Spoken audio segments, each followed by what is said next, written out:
everybody, welcome to So Steady Facebook Live on Sundays. My name is Kate Quinn and I am super excited to be here with you today. Today we are going back to the same design that we worked on last week, and we're going to be adding to it, making it more interesting and using some different templates. Sorry, can you tell I'm distracted? I'm checking some things, making sure I can see the feed. So if you can hear me and you can see very well, if you have a good picture, could you let me know? That way I can make sure that everything's good before we start going. We've had some challenges this week. I ended up losing a sound feed, which was very odd. In fact, I'm going to make an adjustment.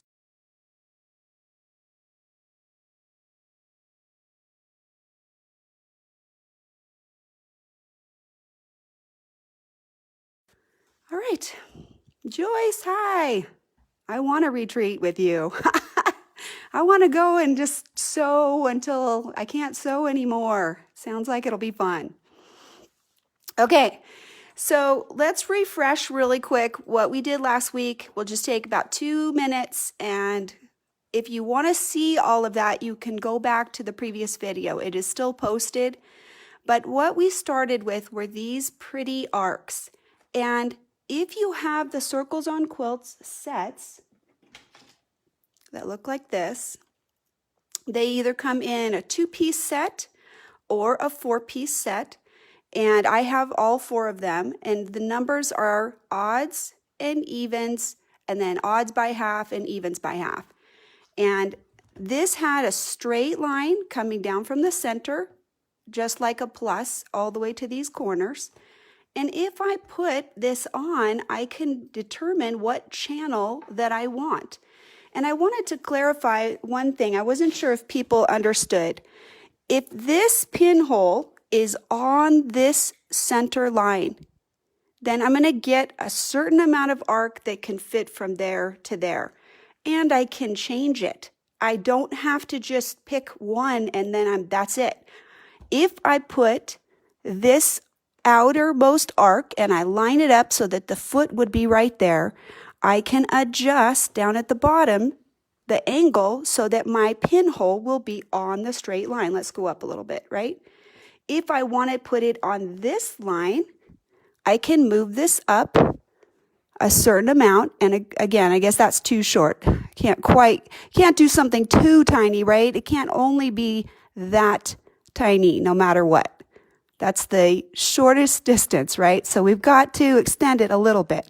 So if I want to make it in this channel, I might need to put a different one of these fans on, right? And if I want to come down to this one, as long as my pinhole is right on the center line, I can choose whatever arc that will fit.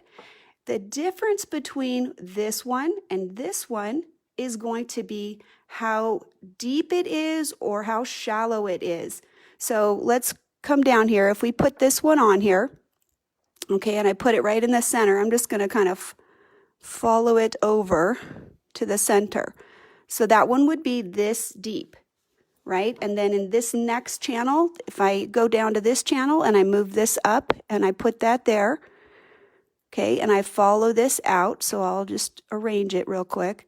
See that this one, even though the circle is smaller, it's actually going to be deeper than this one. And that's all based on that center alignment and trying to fit it to the corners. I don't have to fit it to the corners. I can make it fit inside the corners if I want to. And I can just go from crosshair line to crosshair line. So you have a lot of different flexibility of what you can do with this. And I'm just going to give you one quick example, a visual example, of a different way, using the same technique, but a little bit of a different look. Okay, this little cute design right here, you got this line right here. See how they cross over? We talked about that last week. You can make them cross over if you want to. It's up to you. And what you'll get is this little orange peel. So what we did in ours is we made it so that the curve here from corner to corner was very shallow and it didn't cross this miter in the middle there. But if it does, it still looks good, right? This one crosses over, and that's how we got these little center ones. We did this one first, and then this is an echo on the outside at 1/4 inch, and so is this one, and so is this one, right? So that's just an example of how you can vary it up, and it's still going to look great, and you can do whatever you want, okay? So lots of options for you. All right, so let's go back to our drawn design, and we're going to move on. So we've done these lines right here, and I did a little sample, little test sample, and we're going to do this, okay? So let me just show you something real quick. We've got these couple of lines. We've got 2 of those, just like this, 1, 2. And notice that I put a little 1/4 inch echo. And the reason I did that is I want to fill this area, but I don't want the feather to be right next to that fill. So I want a little breathing space between the feather and the fill.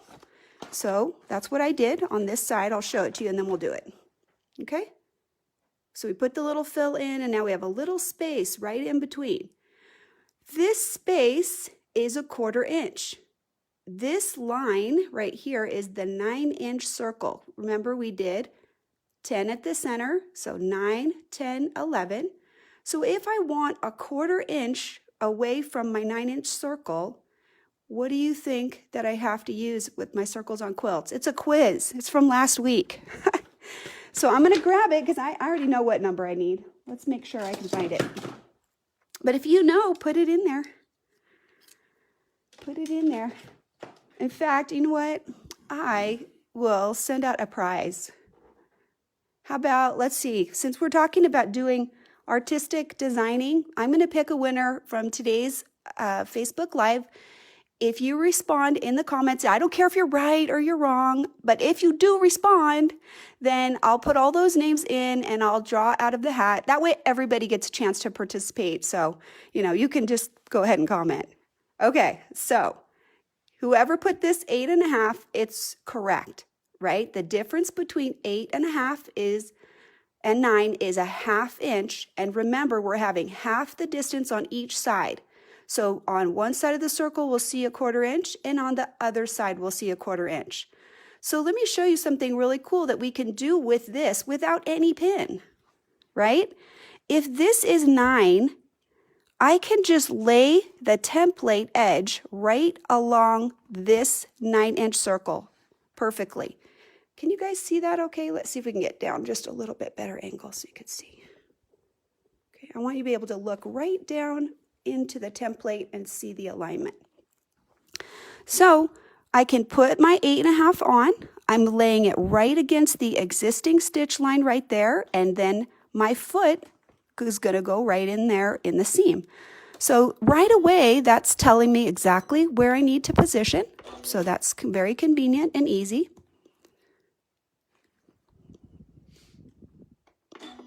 Okay, and I'll just put my needle right in my seam, right inside the blue in the valley.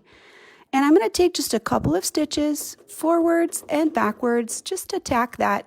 And then I'm going to get these threads out of my way because I don't want them following me. Okay, so line this up and we're going to just make that 1/4 inch echo. I'm keeping the edge of the foot right at the top of the arc because that's visually where I'm looking. I'm looking right here that this is aligned right on that curve. So I want to just kind of look right there.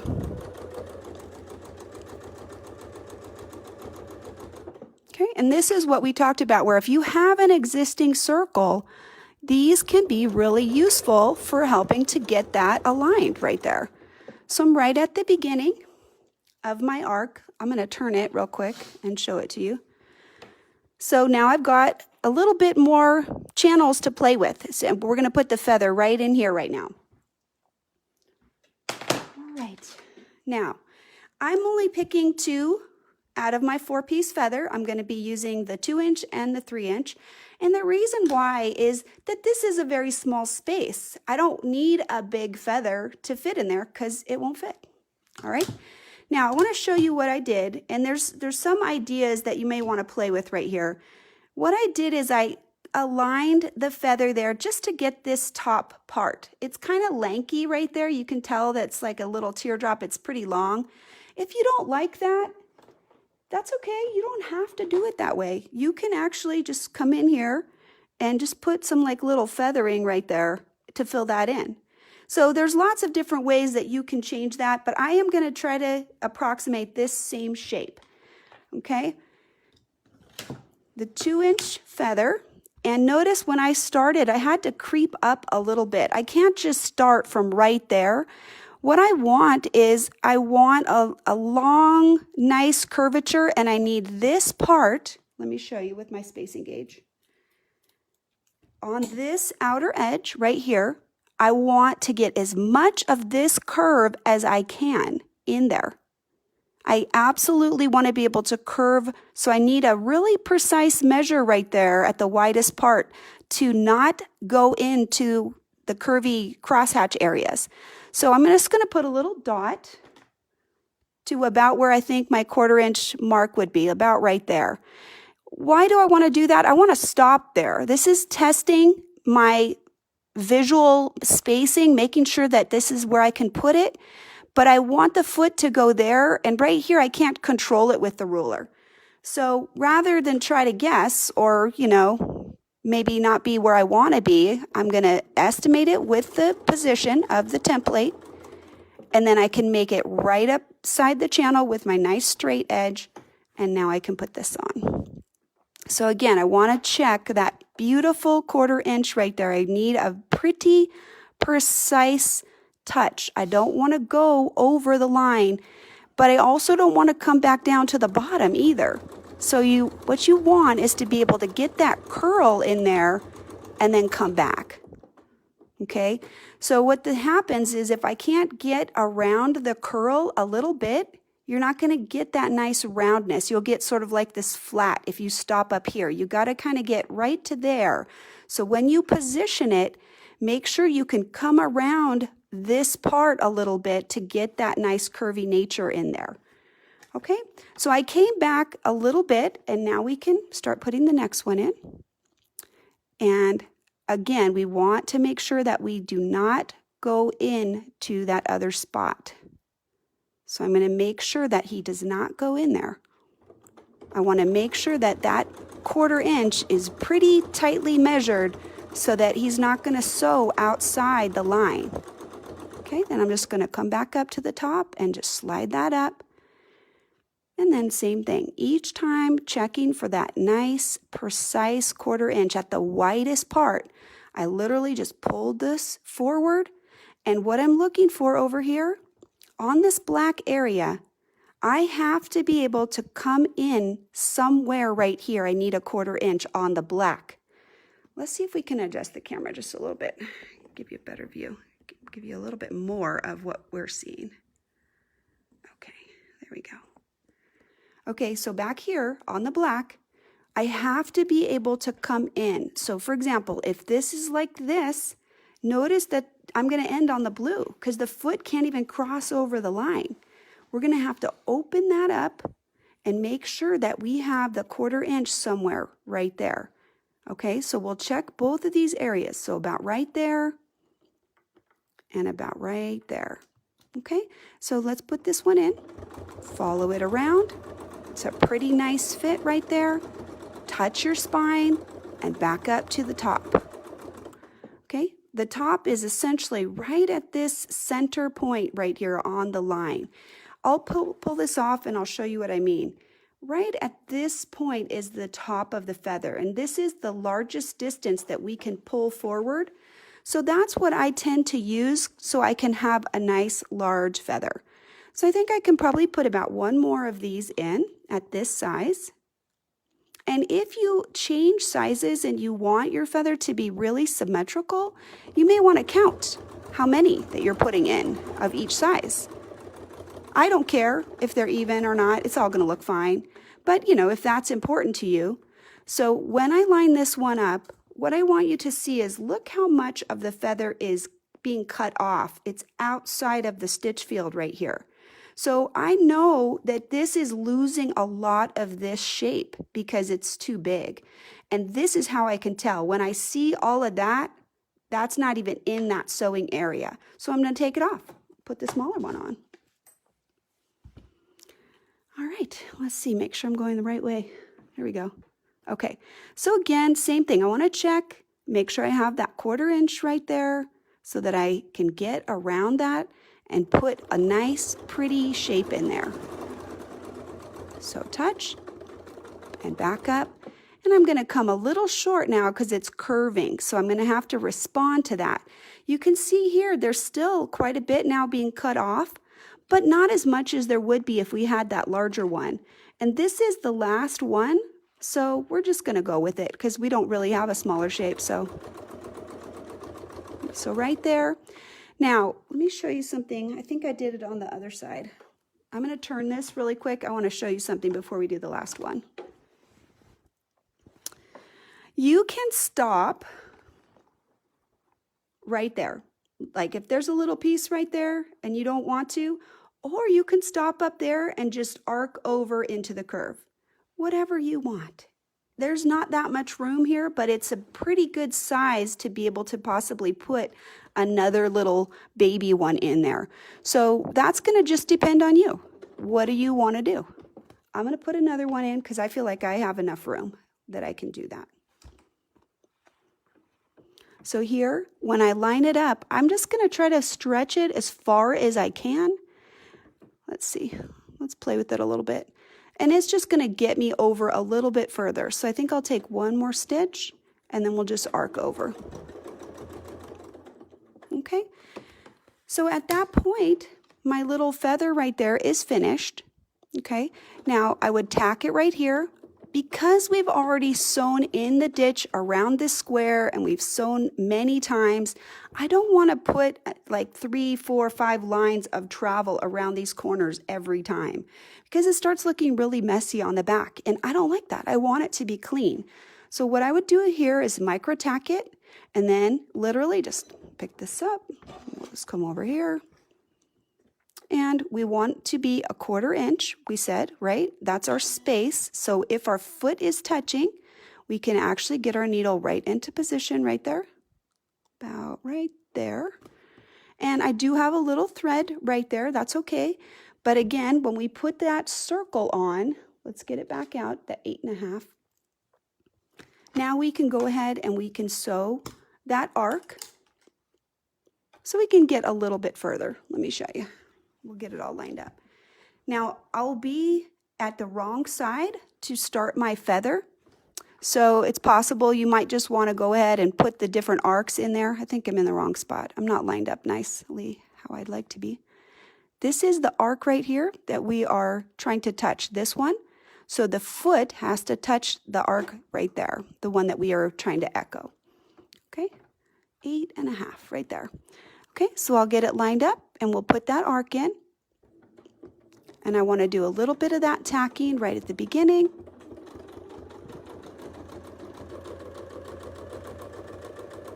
Okay, and then just turn your circle, line it up, keep stitching.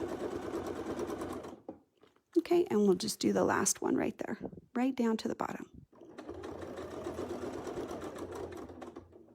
Okay, so rather than perhaps try to go back and do the feather, I'm going to tack here and I'll put the arc right in there and we'll just finish it up. Just a few tacking stitches right in the existing stitch line, pick it up, and then we'll come right over to this one and we'll echo right there.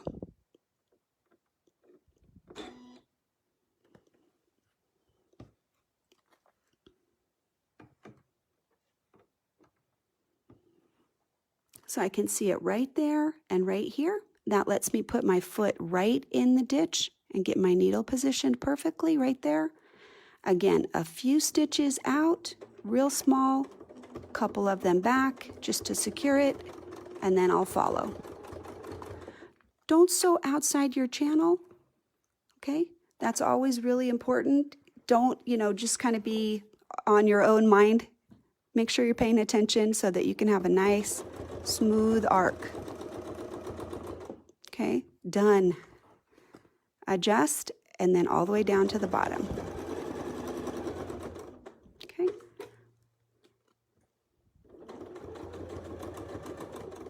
Okay, and then I'm just going to tack right here at the bottom and be done. Now we have that little 1/4 inch arc. Obviously we could have just done that all the way around. When I think about my path, I'll probably do that next time. And you could actually do it in one direction and then feather the other direction. That would be a really efficient way to not have to backtrack over your same spaces. All right, so you know what? I'm going to take a second and I'm going to flip it around. Somebody asked last time if we could show the back, and I didn't do that, so I'll do it now real quick. Let me cut a few threads.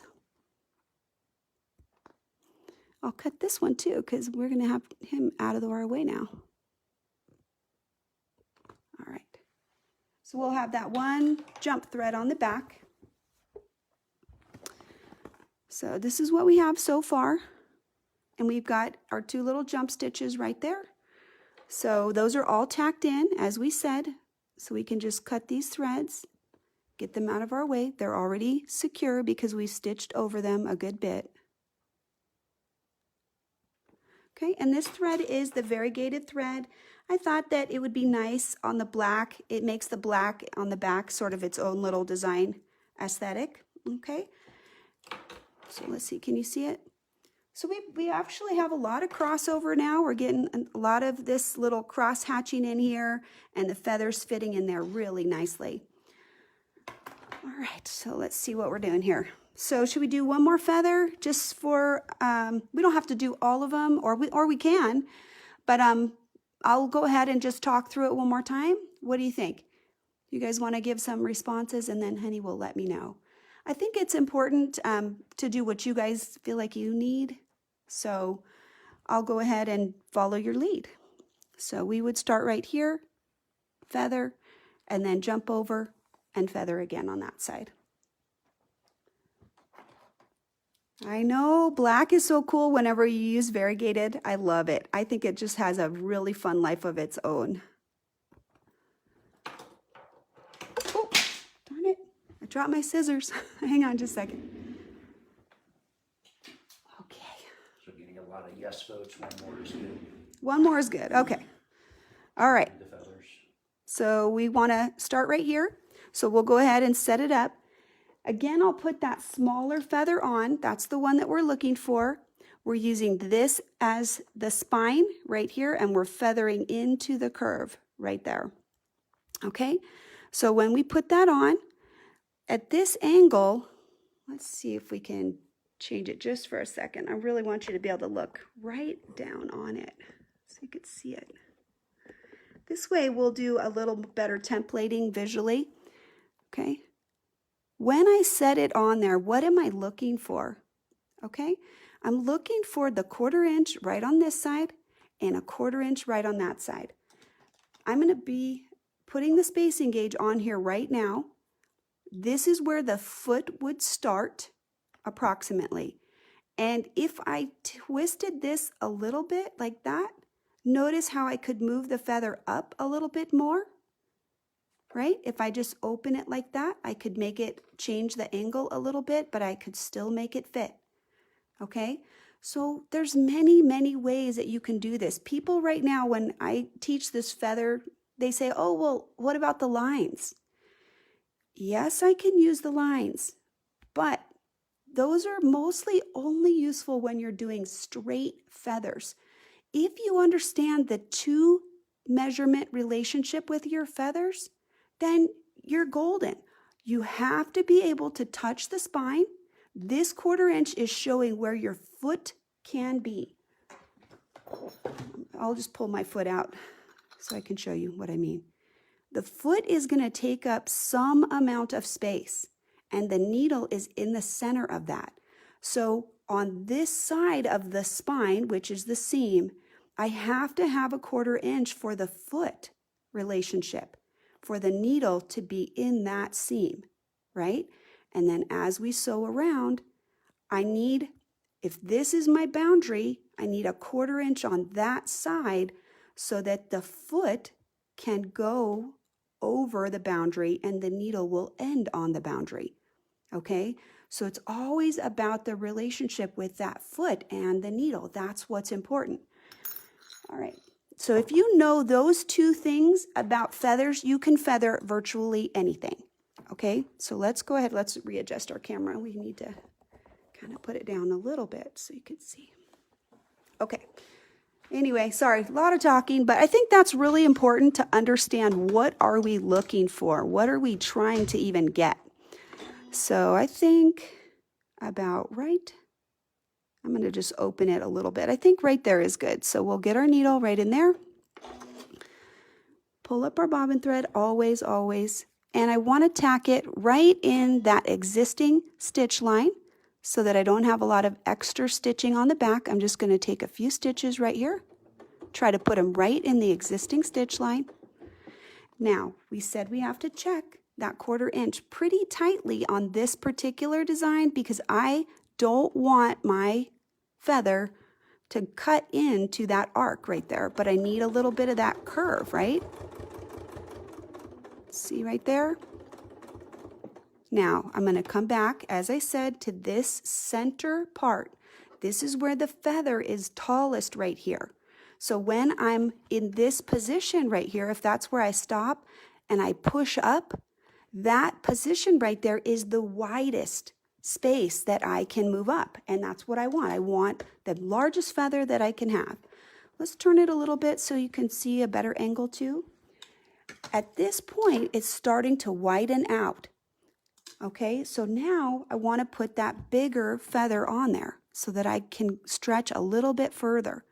Okay, so there's that 1/4 inch that we're looking for right there using our spacing gauge. If it's too big, I just tip it a little bit to narrow it out just slightly, and it's going to bring us all the way back around over there.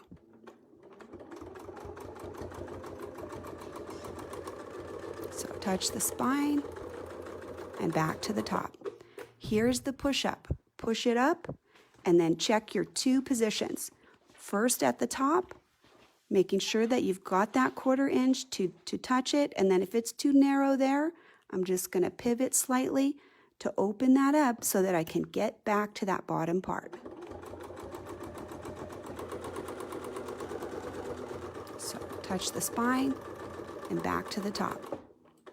And we'll do one more, we said, at this same size. So there's my 1/4 inch. Now, sometimes you can eyeball this, right? But we're trying to be ultra precise and not cross over. So I could make this smaller than a 1/4 right here if I want to eyeball. But I want to make sure I can still get back to that spine. So there are some times when precision is not as important with this as long as you understand the relationship. But then sometimes you just want to be really precise. So the spacing gauge is a good flexible tool to give you that. And once again, the space is starting to close. So if I put this on there, again, you'll see there's a lot of black right there that would be essentially cut off portion of the feather, right? So here, we're going to go ahead and put it back on. And now we have a little bit better relationship for the space. The feather's just going to fit in there just a little bit tighter. And I'm going to put a little angle on it so that I can have that nice, pretty V down at the bottom. Okay, same thing, we'll do one more. And again, now it's starting to get tight, but that's okay, we don't mind that. Checking my space to make sure I'm not going to cut in to my crosshatch area. And then one tiny little arc over because we can. Okay.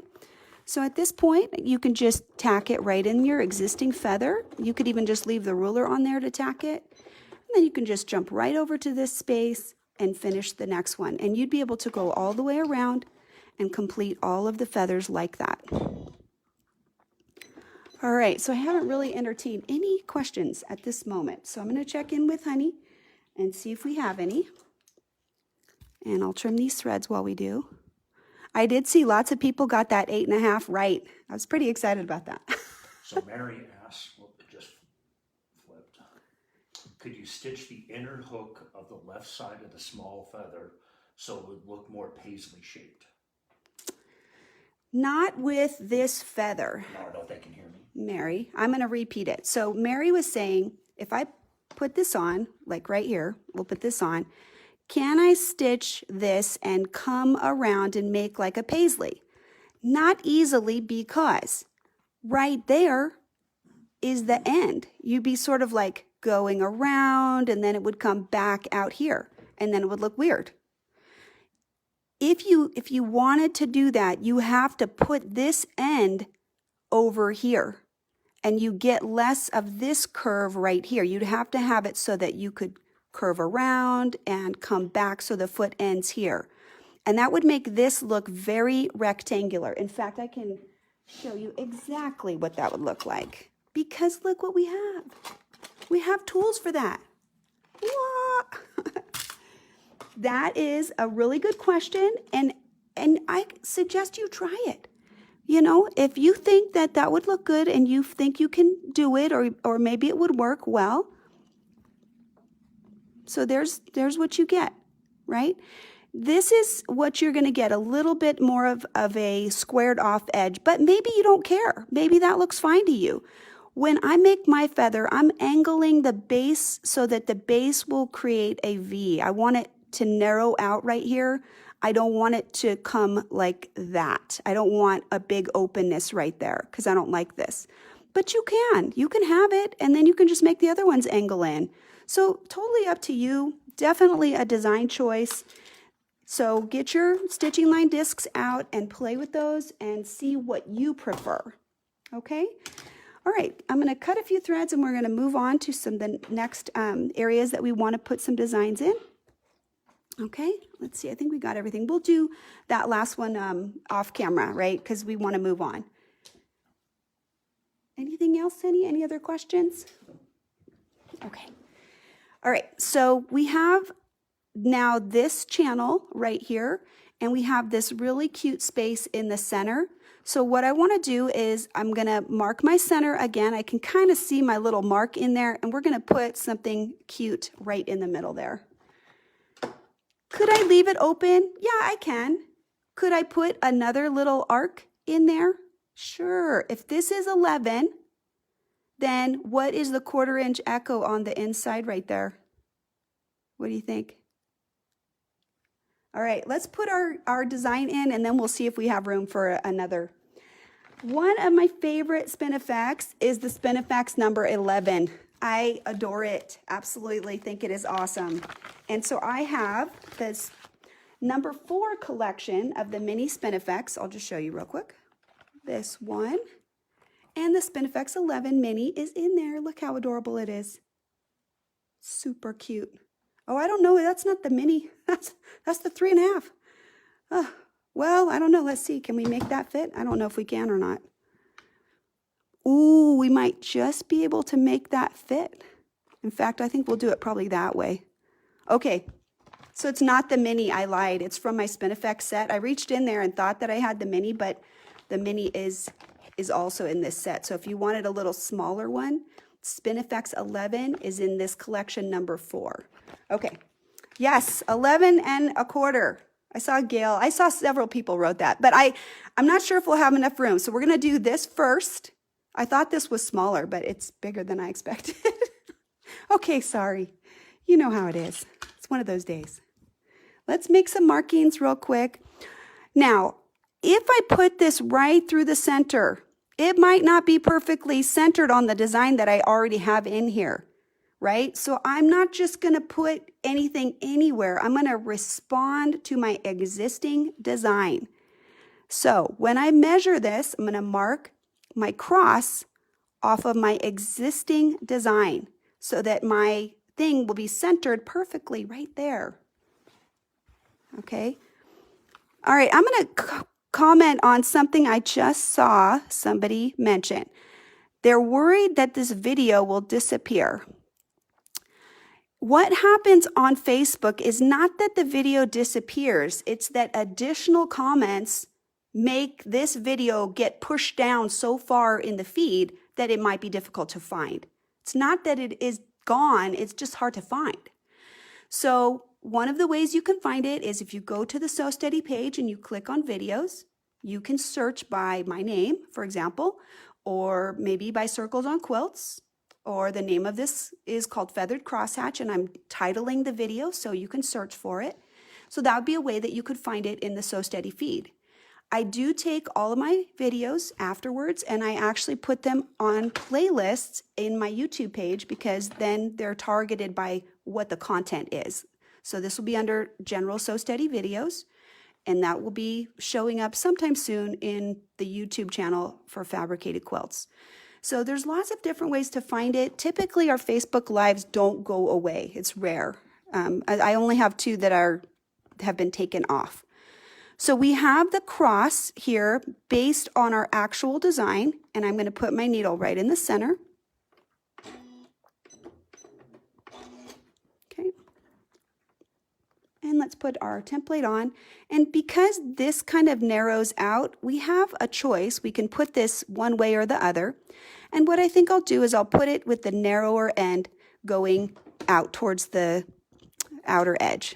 I just think that that's going to work well for this design because that's what I'm choosing.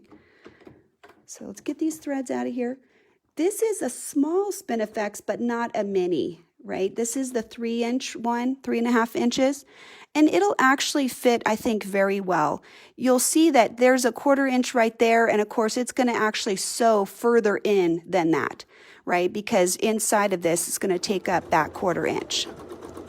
When you get to the tip, actively change directions, holding the 4 corners of this template, right? I'm activating all of these by holding the corners.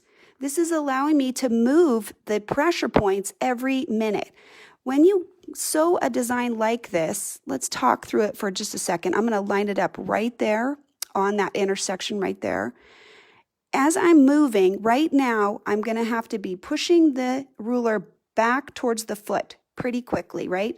Right here, it's on an angle, but by the time I'm at this corner, I'll be pushing in that direction. But by the time I get down to the bottom, I'm already going to have to be pushing towards the side. Right here, I'm pushing that way. So when I'm holding 4 corners, what it allows me to do is quickly change the pressure that I'm exerting on the design at any time. Also, with these designs, I think most of you know already, we don't have to rotate our sandwich. We can just rotate the template and just keep on sewing. Okay, back to the center. And then turn it one more time and get it lined up. And I'm lining it up right on that intersection.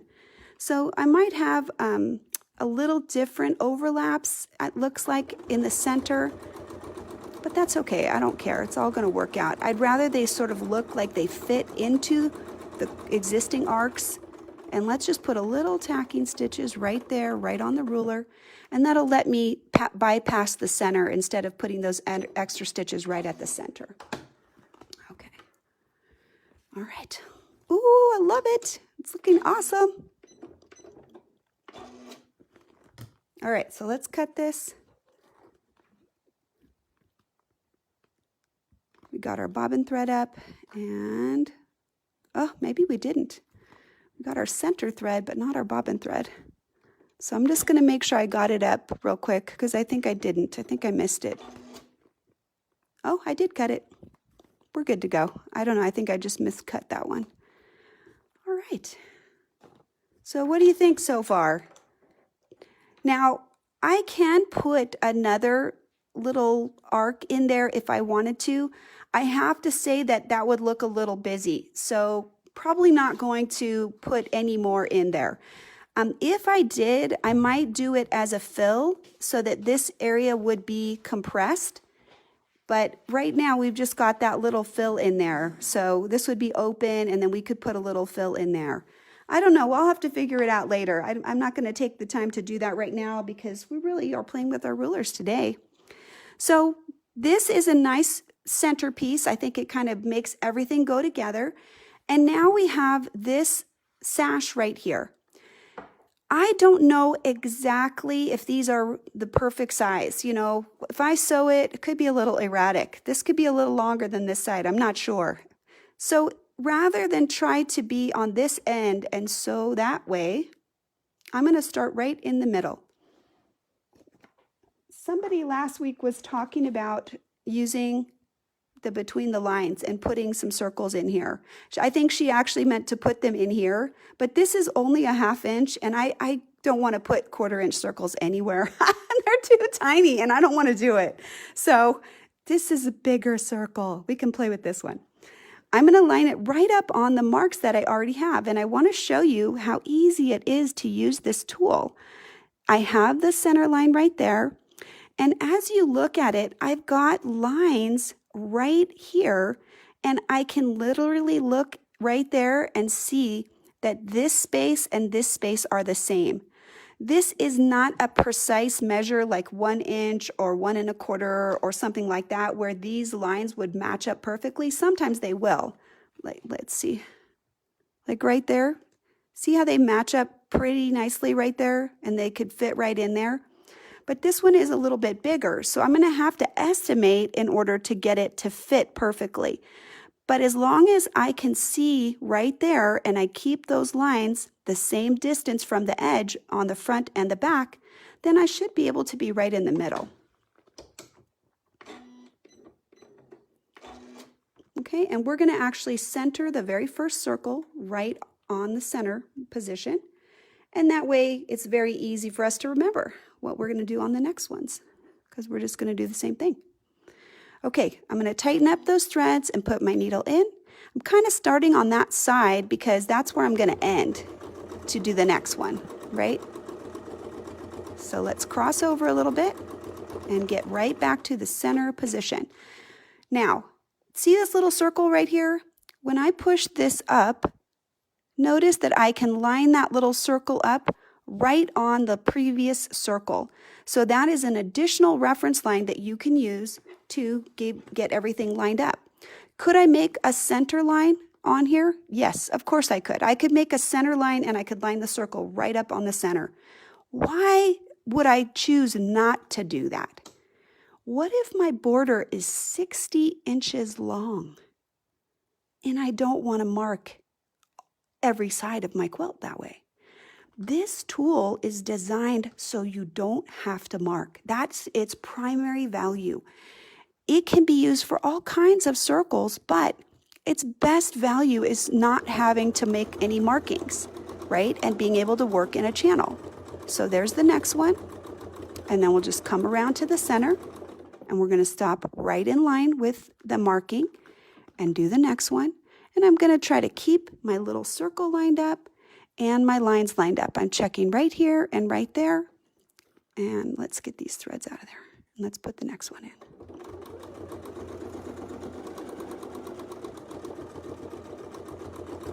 As long as I hold those 4 corners, I can get a really nice alignment. And what I'll do on this last one is I am just going to use the same alignment. I can look sort of at the back. I've got the 2 lines on the back lined up on the circle, and right here, you're going to close one side first, like that, and then go back over it to the other side. And what I like about this is that way I'm filling whatever space there is, and I don't have to worry about, if the circle's not perfect or not. It's just going to fit, and whatever fits, right? So now I would come back to this center position. I'll put my needle right in the center and align for the other side, and we'll go back the other way. Is that more work? I'm going to preemptively answer that question. It is. Absolutely it is. To do it that way. You're splitting it. You're going to have a connected seam right in the middle of each of these sides. But what am I getting for the extra work that I'm doing? I'm getting a very precise alignment where my border matches perfectly, right? And I want that. That is more important to me than the extra work that I might need to do in order to get it, right? So let me get these extra threads out of here. All right. Okay. So there's our channel. Our circle's right in the middle. You can see they have a nice alignment. And now we're going to go that way. Okay. I'll put this on first, and what I can do is align my little circle right there and align my lines, and that's going to help me get my foot right in the center right there, right in the correct spot. The reason that that's important is if I don't have him actually in the center of the existing circle, then it's possible you may end up overlapping when you sew the next one. So we don't want to do that. So I'm going to go ahead and get my needle right in the existing circle, right in the center. Okay. And because we are going to be sewing more than one time around, then it's going to tie off any loose stitching, right? Right there where our threads are, as we sew one complete time around, it's going to tie that off right where we were, and then we can just go ahead and cut those extra threads off. Okay, so right there in the center, and then align it and check your position again.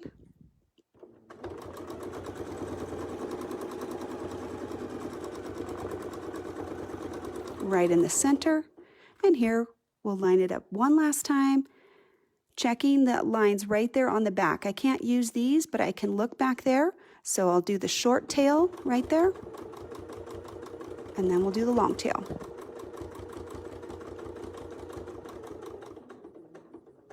Okay, all right.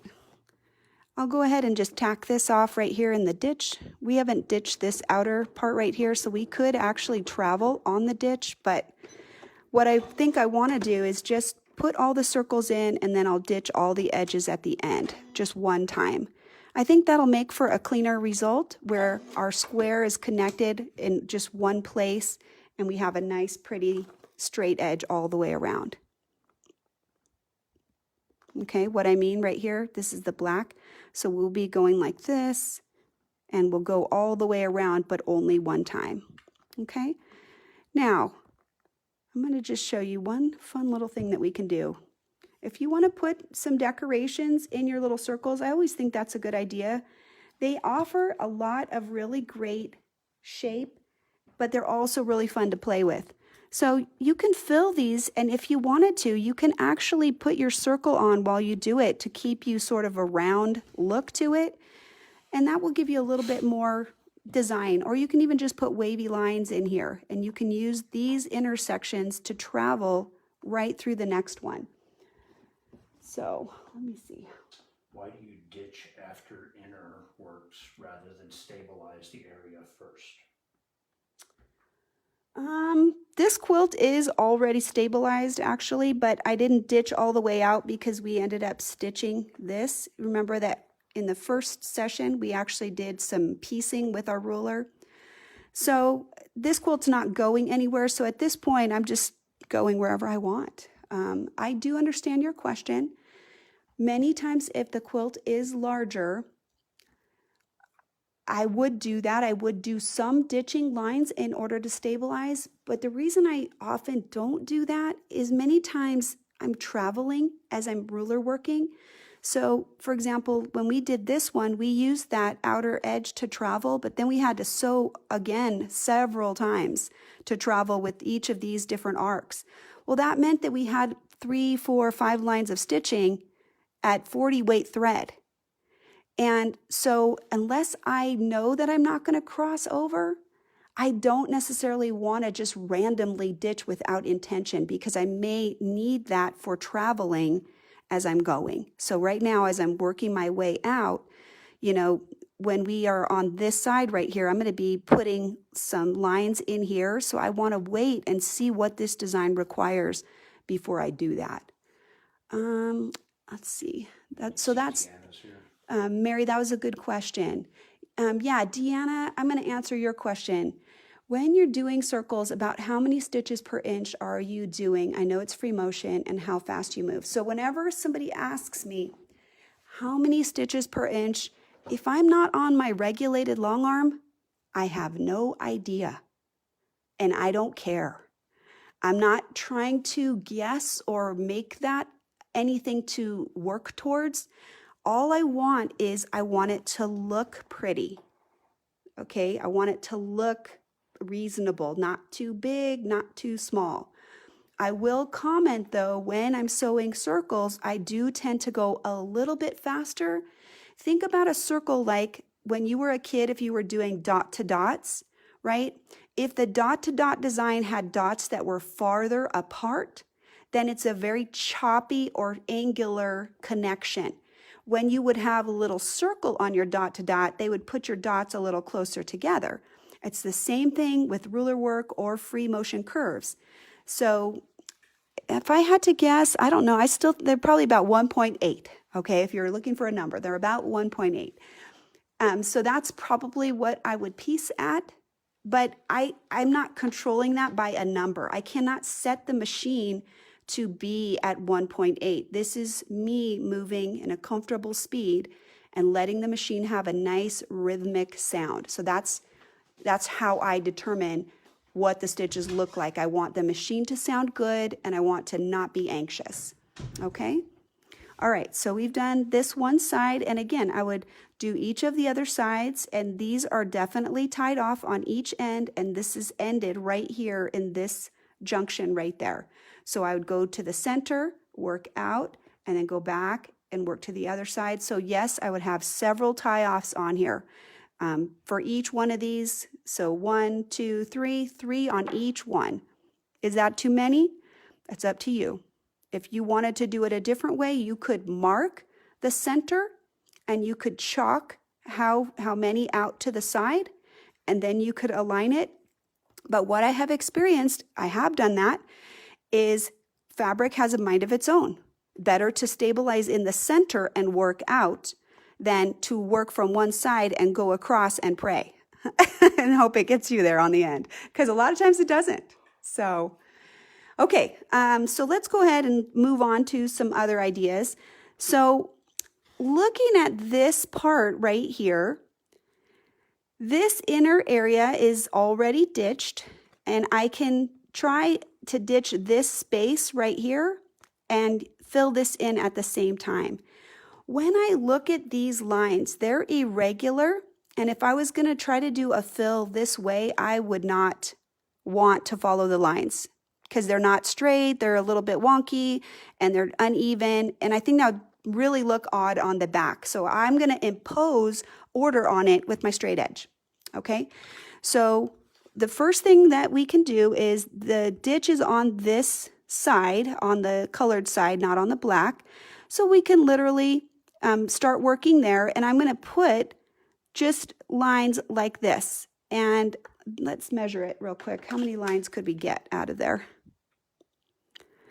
So that, oh, wrong spot, 2 inches, right? So if we did this at, say, a 1/2 inch, we already know we can get one in the middle, and one there. We can get 3 lines in there. So if you think that's enough, that's something that you can easily do, and that's something we can easily accomplish with this. And we can keep all of our lines aligned as we go because we have more spaces. So let's go ahead and we'll do that. On this one, we will have to travel in our stitch line. So let's go ahead and use the foot as the initial spacer. It's a 1/4 inch on the foot, and then we'll put the needle right in the stitch line, right in the little valley right there, picking up our thread. Okay. Oh, he's a little bit in my blue, so I'm going to pick him up again. I want to make sure he's in that lower area and not catching some thread up on this blue right here. Okay, there we go. And put the needle right back in where the threads came up, and now we can stitch. Okay, so we're lining that up.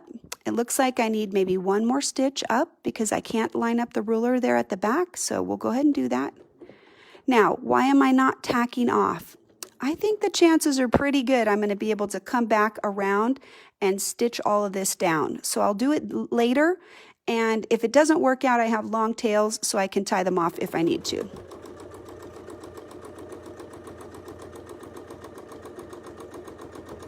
Okay, so just keeping it right on the ruler. Right here, I can free travel a little bit if I want to, or I can use my ruler. I need to come up so that I have a 1/4 inch of space right there. Right here, because we're doing 1/2 inch spacing. So what I'm going to do is I'm going to, again, try to get it lined up. I need probably 1 more stitch to get the ruler aligned right there. and then I want to line it up on the seam the whole way. So I'm looking right along here, keeping it aligned right on the seam. It should also be aligned on the stitch line as well, but I can use this as a correction if I need to, right? Say maybe I went a little wonky or something like that. That seam right there is going to help keep me aligned. So now we'll put the next one in.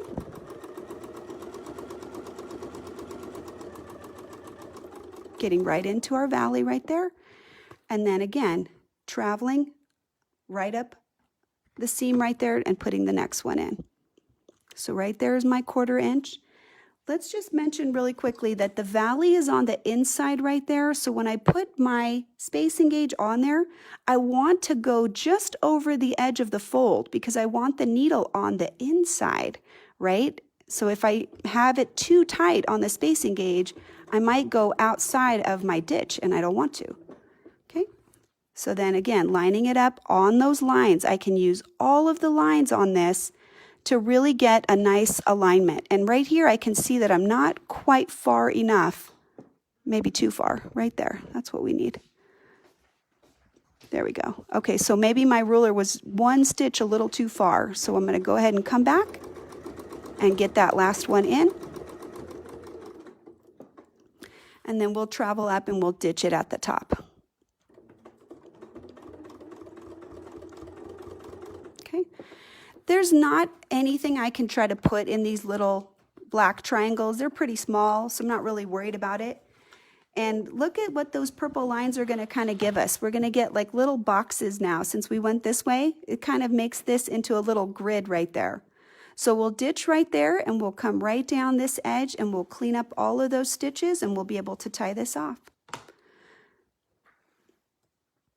I have a very long thread right here. He's trapping me. I got to cut him off. All right, here we go. So again, lining that up. If you're on this mountain side, when you line up your spacing gauge, you want to make sure that the little tip of your spacing gauge is going to hang over a little bit because you don't want to stitch up on the mountain, right? You want to be in that valley. Can you guys see that?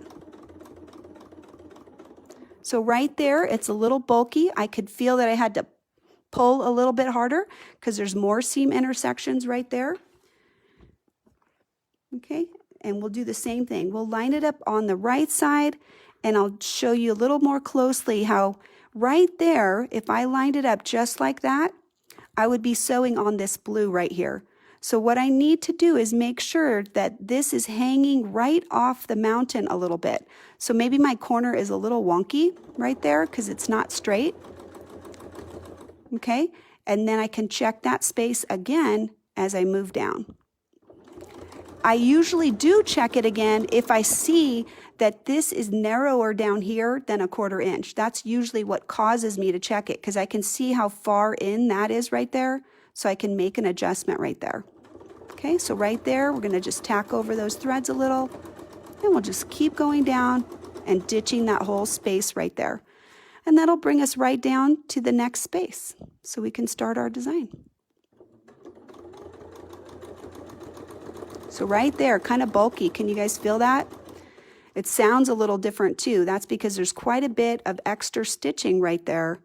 And I know that that is a problem that we have sometimes with rulers, that we have bulky seams. So it's really important that we manage that by constructing well and pressing well every time. So at this point in my location right there, I need that 1/4 inch, and I'm ready to go ahead and start doing the same design right here. Right at this position up here, I can't quite line it up on the seam. So that is telling me I probably need maybe 1 or 2 more stitches right in the existing stitch line in order to get lined up. It could line up on one side, but not evenly. So right there, lining it right up. If you're not touching the ruler, you can always back stitch to the ruler. Make sure that you're actually touching. Okay, I'm getting right into my little ditch right there. Again, this is where you can really see the value of all these extra lines.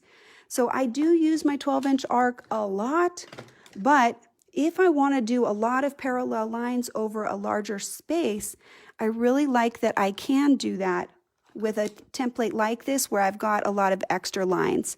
And I can also be on the valley. So on this time, this is the valley on the inside. So now we would just butt the spacing gauge right up against this little mountain edge right here on this side. If we do that and we have the spacing gauge butt right up against it, then we should be perfectly right inside the ditch right there, right inside that little low spot. So again, we'll get it lined up. Looks like I need one more stitch because the back is a little too tall. Okay, and then we'll put our next line in.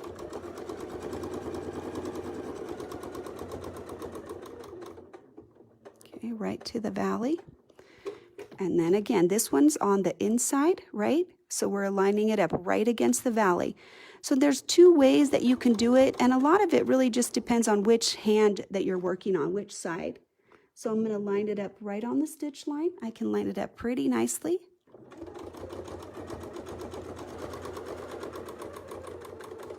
Okay, and then we'll just keep going.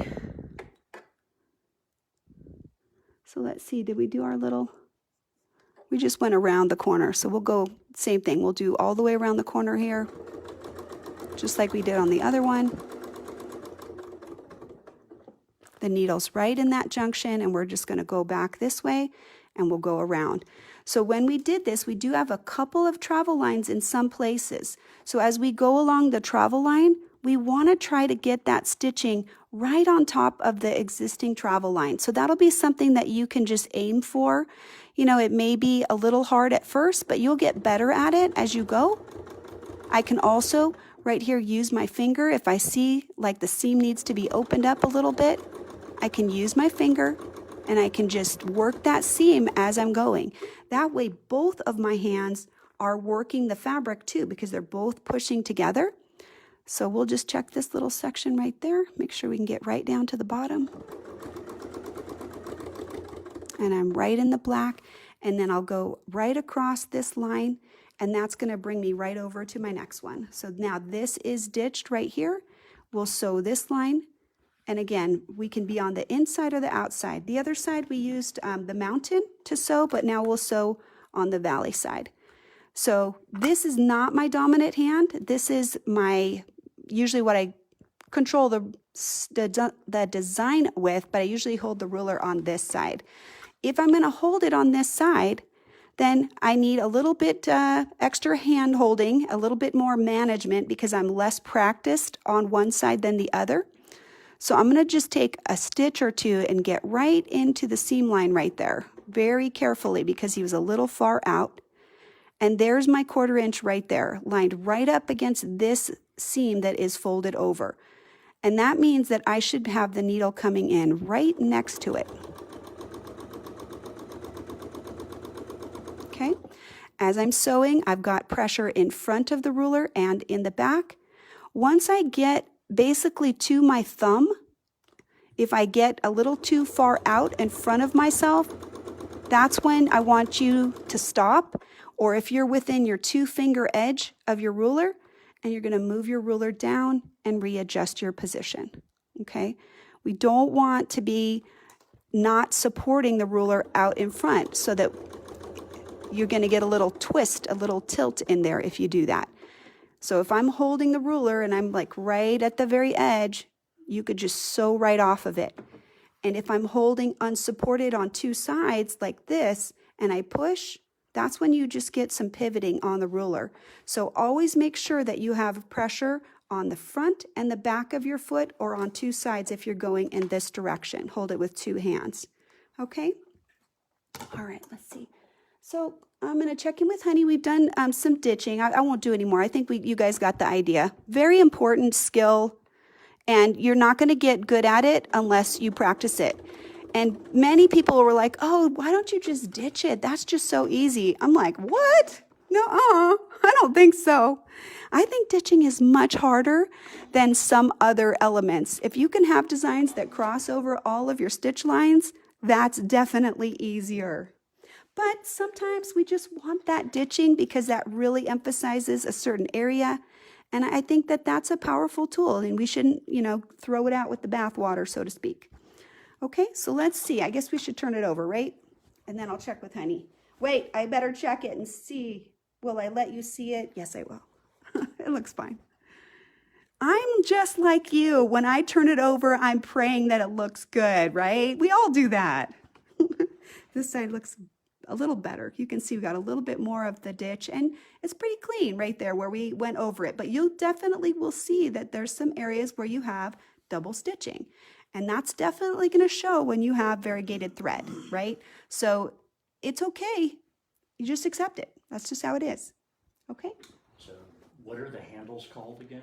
Lorna, they have this incredibly difficult name. You know what they're called? Handles. That's what they're called.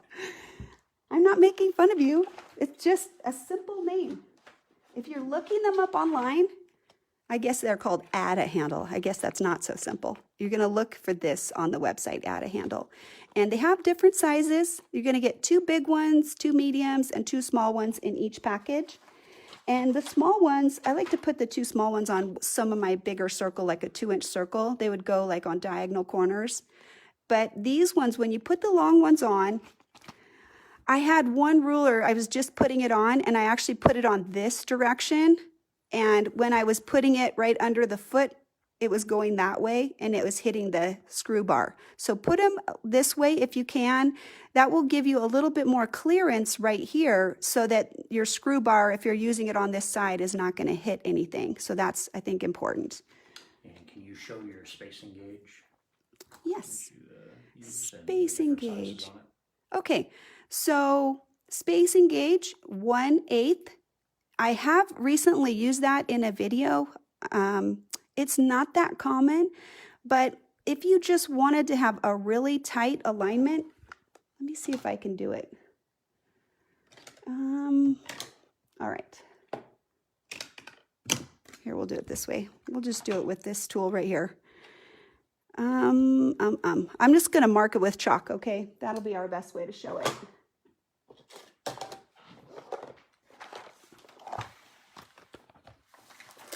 I'll do it on the black. That way everybody can see it really well. Okay, stitching line disc. We're just going to align this real quick. I'm just going to put a little arc in here. So that would be like it as if it were sewn, right?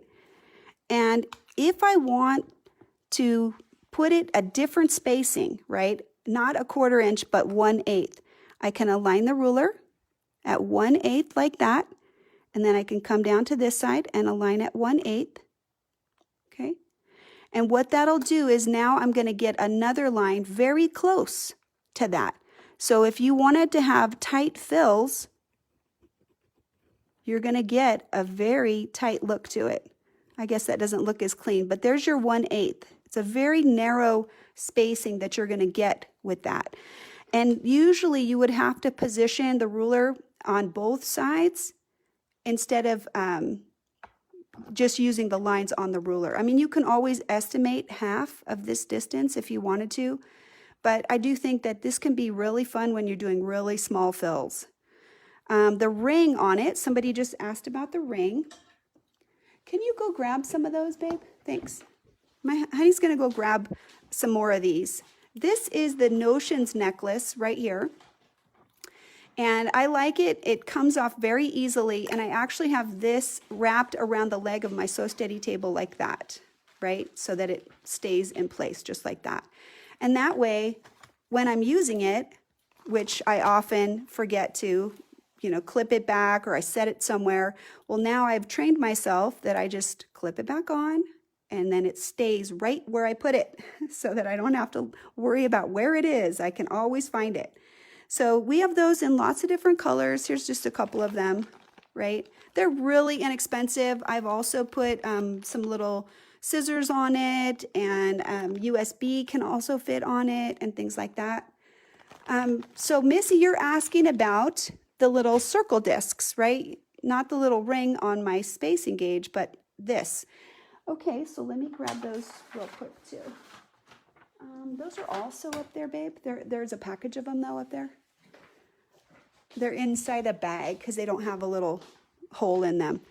These little guys are called stitching line discs, and there's a package of 8 of them. They're very inexpensive and very, very important. They are mimicking the action of the foot. Okay, I'll put the foot up. These are the same size, right? And the needle is in the center of our foot when we sew. And that means from the center where the needle is to the outside edge of the foot is 1/4 inch, right? And so if I'm drawing and I try to draw against my ruler without it, that is not the true shape that it is going to sew. That is not accurate, right?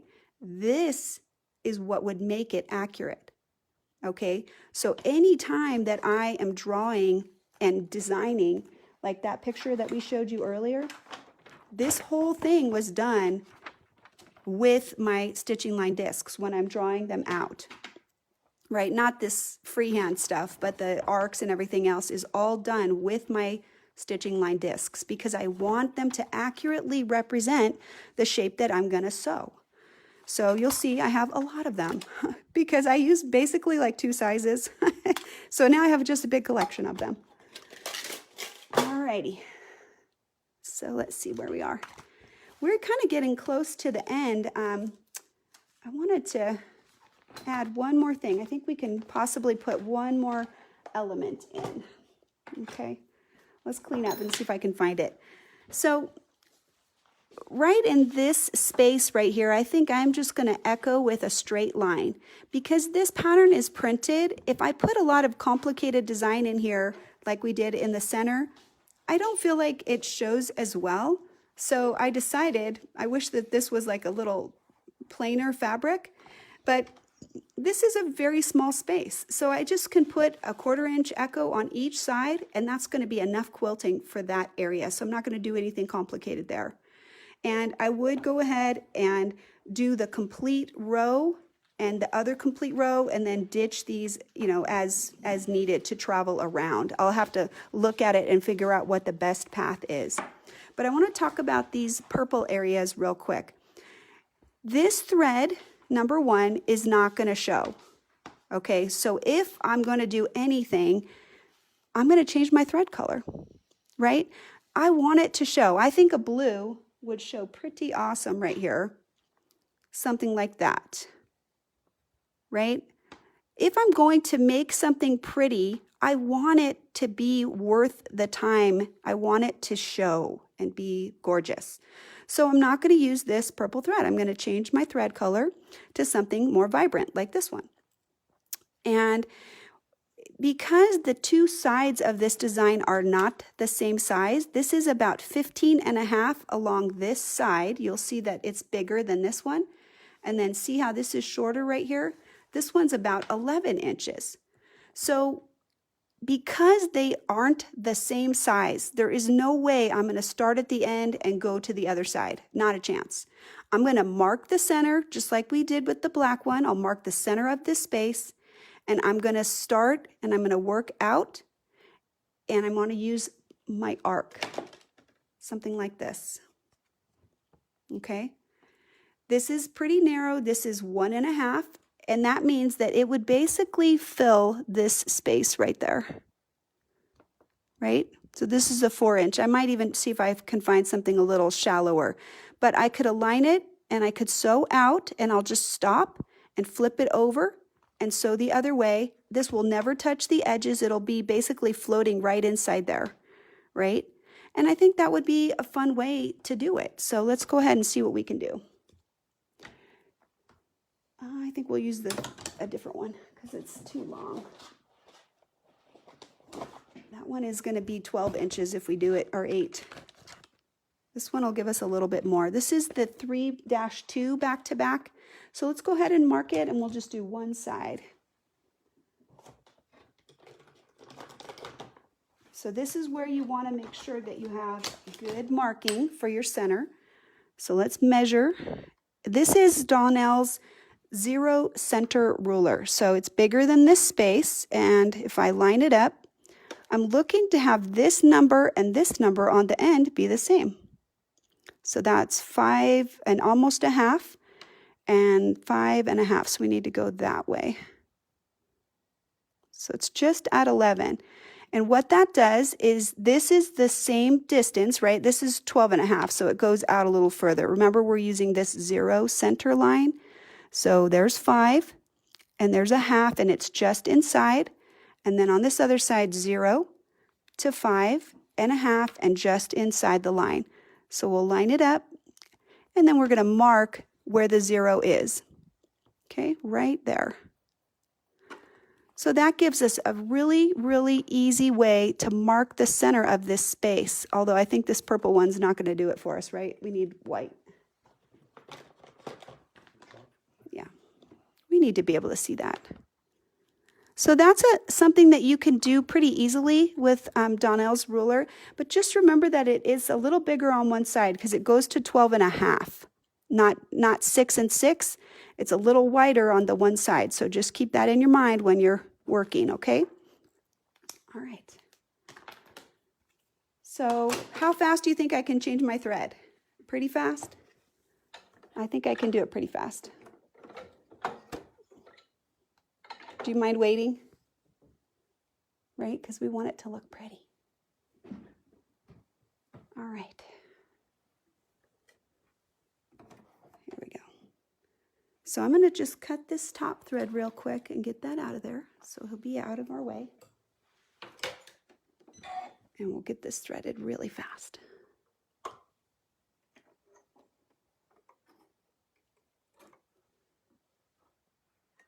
I always feel like we are like wasting time if we're rethreading on camera, but you know what?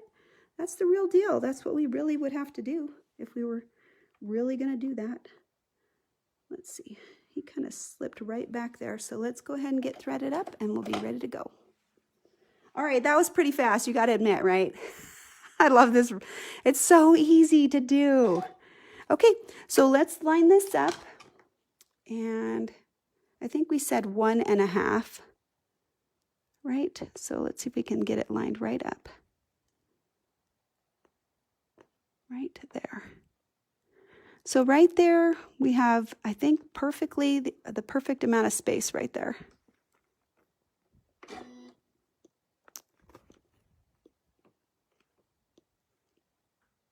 Right there.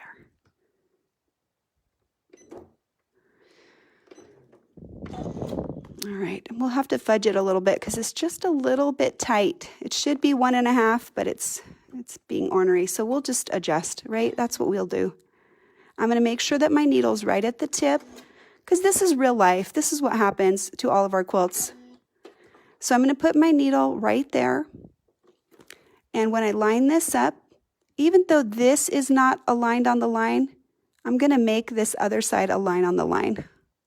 Right? Because I don't want him to go outside. This right here, I want that to be at that 1/4 inch. So we'll just kind of adjust a little bit.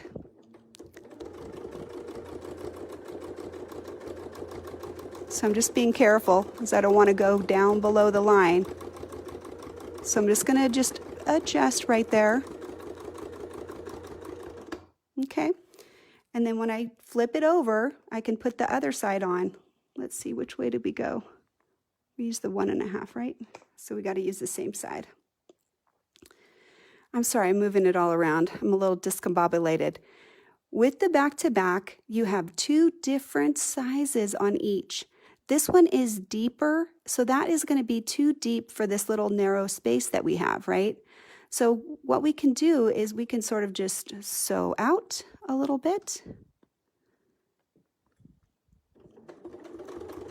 This would be the existing curve, and then I'm just going to scoot over a little bit, right in my ditch, try to stay right in it, and now I can just put a little echo right in there, okay? So now I can just sew back down again.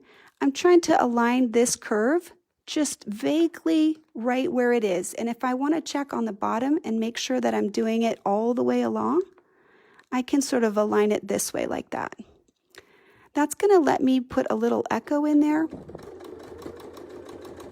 I think that'll help us if we have to fudge things, because then when we get to the top, we'll just stop and we'll go across until we can line up again. Right here, we'll just go up to the top, and we're just going to cross over until we can get back on the ruler.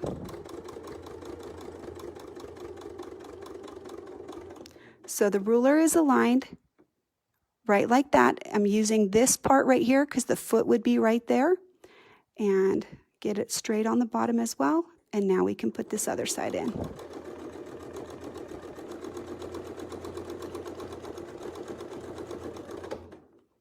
And then I'll just keep going to the boundary. And what I'm going to do here is just put wavy lines in and keep putting little echoes of them until this space is filled. Okay, so right here, I'm going to come across this way and I'll fill this one in, and I can fill all of these on this one side, and then I can travel over to the other side. So the center arc is kind of the balance right there, and then the other ones will just be echoes of that. So this one right here, as I travel over, I'm going to come this way just a little bit, right in the ditch, and then I can just line this up. Well, let's do it the other side. There we go. Sometimes if I can't get the foot in the hook, I can flip it over to get that alignment. So we're looking at this as the 1/4 inch right there. Make sure your foot's touching, and then we'll just sew right down, and that'll give us a little echo. We can change the spacing on these if we want to. Okay, we don't have to make them all the same, or we can keep them the same. If we're touching the line with the ruler, if we're touching the existing curve with this edge, that's going to be a 1/4 inch away because the foot will be the spacer. But you can always add space if you want to. So right here, that's that 1/4 inch, and we can line this up right like that, and then we'll just put that next echo in there. And this is going to be a little bit flexible if our spaces are changing too. Okay, and then we'll just push that up, and we're just going to try to fill up these existing sides before we go to the other side. Okay, so we'll sew in a little bit, and I think we might be able to fit one more.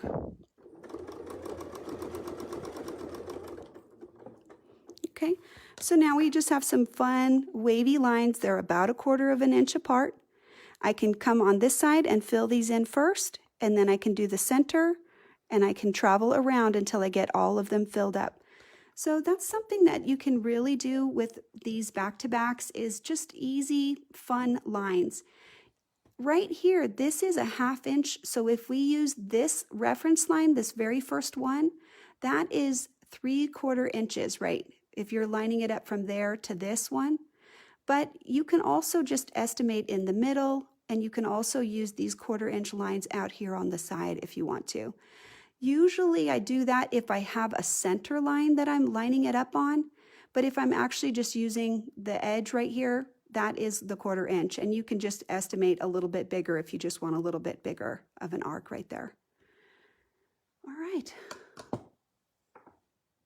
Which one? You're confused about the back-to-back, so I'm reading that. Madeline, I'm going to answer your question about the echo foot with the back-to-back.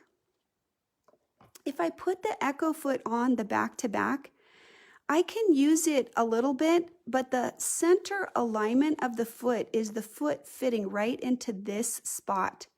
If I put the echo ring on and I'm sewing back to that alignment spot, it can't fit in there. It won't be able to get into this opening to align the needle right there. So could you do it? You can, but it is more work, and it's not exactly convenient, right? I don't think that's convenient. So let's do another one. Let's kind of come down to here, and we'll do some of these right here, and I'm going to turn it so maybe we can do a little bit better visuals. It looks like this was kind of tricky, I think. Some people were questioning it. So let's come down here. We're just going to be in the ditch, closing off all of those little arcs right there. Let me show you what I'm looking for real quick. I know that I want to be a 1/4 inch away to fill in this spot. So this is the widest one of those arcs, right? As I lay it on there, it's this shape right there. So right there, I can't touch with the ruler onto the stitch line. So I need to either stitch a little further out that way or a little further this way. So I think I'll do both. I'll actually come to the corner and I'm just going to take 1 or 2 stitches down. That's going to let me pull this edge of the ruler close to me. So can you see that right now? This is aligned basically on the line. Now I can't go over to here because the foot won't allow it. You're going to end up in this bottom seam, right? So make sure that your ruler is touching the foot, right? That's the key. Okay, and I'll just come down to the bottom and then scoot over. The foot is the guide right here at 1/4 inch, and I literally can just pull this down, and then right here I'm aligned right on the stitch line right there. So that's that 1/4 inch right there. Okay, and then come down again right in the valley and just pull this down, and now I can put the next echo in. Okay, I could probably fit another one right in that little spot. I don't feel the need to, but let me just show you what we just finished. So we've just got these cute wavy lines. Okay, let's see if we can get you in a little closer. I think we have some glare, so it's harder to see there.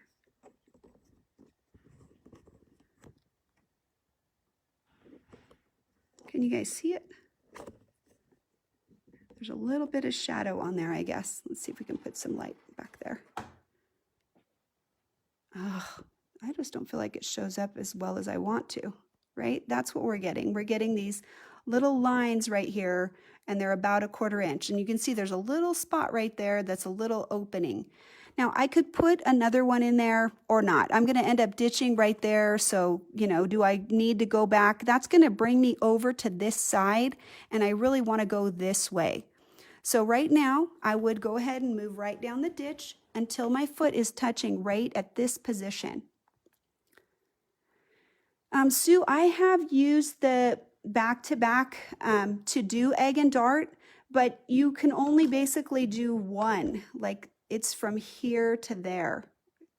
This is where the foot would start. Let's come out a little bit. Okay. So when you're sewing, this line right here is your needle alignment all the way across, and this is your transition point. So you're doing this up arc, and when the needle gets aligned right to this point, that's when the down part starts.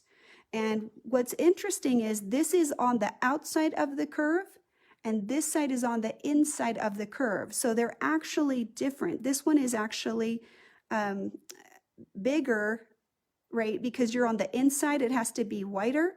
And here you're on the outside where the curve is actually bigger than the existing plastic. So they are not visually the same because they're actually going to be sewing a little differently from side to side, which is a very unique tool that really makes some really pretty designs. So at this point, you can even just use the edge of your tool and you can just sew right down in your ditch. You can use your spacing gauge if you want to. Your foot would be the guide right here. Okay, just to get us over to that other side. So right when the foot is touching right there, that's the alignment that I'm looking for. And to determine what my alignment is, there's 2 things I need to check. Right now, I know that this is essentially the center of this arc, right? I can see where all of these are at the top right there visually. You could even mark that if you want to.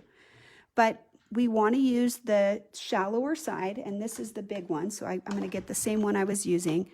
I'm using the 1.5, the narrower side, okay? That's really important because if I start using this bigger side, it's going to change this design. I can do it, but it's going to look different than it does right now. So this is the arc, so I'm going to lay it right against the existing design, right there. It's right on the existing stitch line, and it brings me all the way over to here.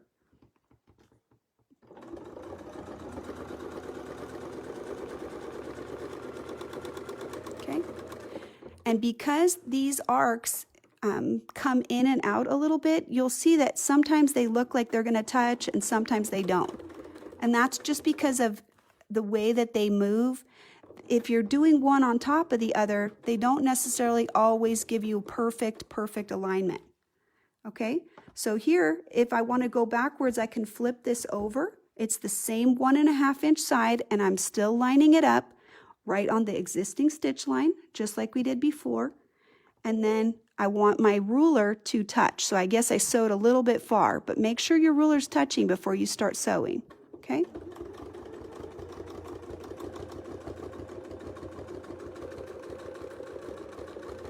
Okay.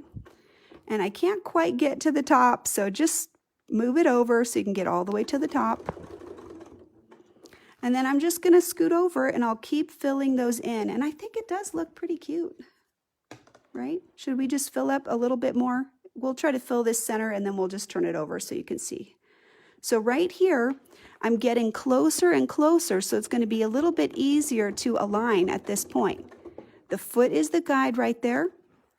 We're on the shallow side, and I'm lining this up right on the existing stitch line right there. So this edge is right on the existing stitch line.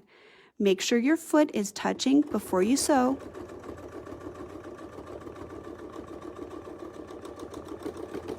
And then we'll just scoot over and then just move it up.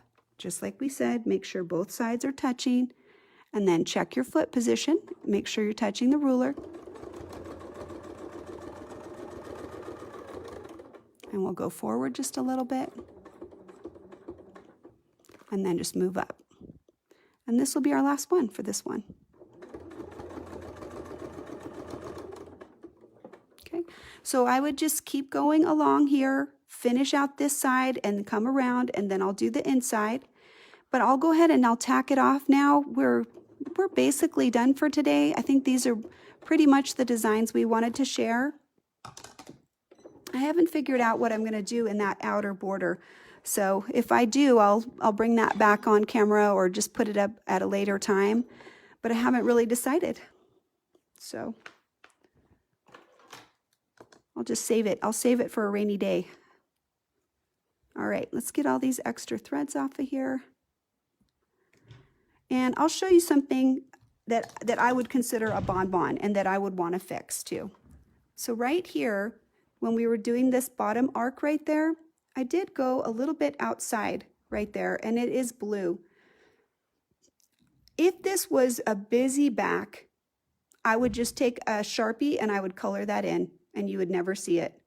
However, on the back, it will show, right? Well, maybe not. It actually looks better on the back than it does on the front. But if that was something, I don't know, let's Sharpie it. I think I will Sharpie it because that looks totally fine right there. But then here's our little wavy lines. Don't they look cool? So much fun. And again, we'll be ditching around there, and see, we've got this additional travel line. So in here, I'll probably fill that in with just a little more stitching right there. Okay? So anyway, I think that looks fun. There's a lot in there. If you felt like this was too much quilting, maybe you will skip a line. That is pretty dense. So it's going to be pretty dense quilting in there. Anyway, we are about done for the day. We're right at 4:33, and hope you guys had fun and saw some different ways you can use some different things. We used the back-to-back 3-2 for the wavy lines. That's in the Fun and Fancy set. And I decided on that because the 4-inch was that much wider and it was also that much taller. I felt like this was a little narrow, so we needed something a little narrower. Then we used our straight edge to do the cross lines on this and to keep us aligned so our lines were nice and clean and straight. We did our feather design, fitting them in this little narrow sliver of an arc. And we did the Spin Effects number 11 right there in the corner. Plus, we also showed how you can use your circles on quilts to do that 1/4 inch echo, especially if you have the full set. So we actually went through a lot of different ideas today. I hope you had a good time. And I'm just going to make one last comment. If you wouldn't mind sharing this out, I would really appreciate that. If there's somebody else that might enjoy this information. I am looking around at the tools that I have, trying to find a way that I can use them together. I am using what I have. Now, I have a lot, so it's easy for me to decide because I have a lot. It's probably harder for me to decide because there's too many choices. But I know that if you have even just a few, you can integrate them and make a design that would look good. There's always good ways to make templates play nicely together, and it's okay if you just have a couple of them that you really like and you're using those together. So don't worry about, having a million. You don't have to have the exact right thing. You can make it fit. You can make a design with what you have. So anyway, I thought I would just share that because some people are like, oh, you have all those rulers in the world. Yeah, but if I'm just going to use a few and I'm going to make them work on this design, I just didn't want to have a billion different rulers because then it looks all choppy, right? Use what you have. It's okay. Have a great day, you guys. Happy quilting. I'll see you next time. Next week is long arm quilting, right? So still great designs, still great ideas, but showing them on a frame. Happy quilting. Bye-bye.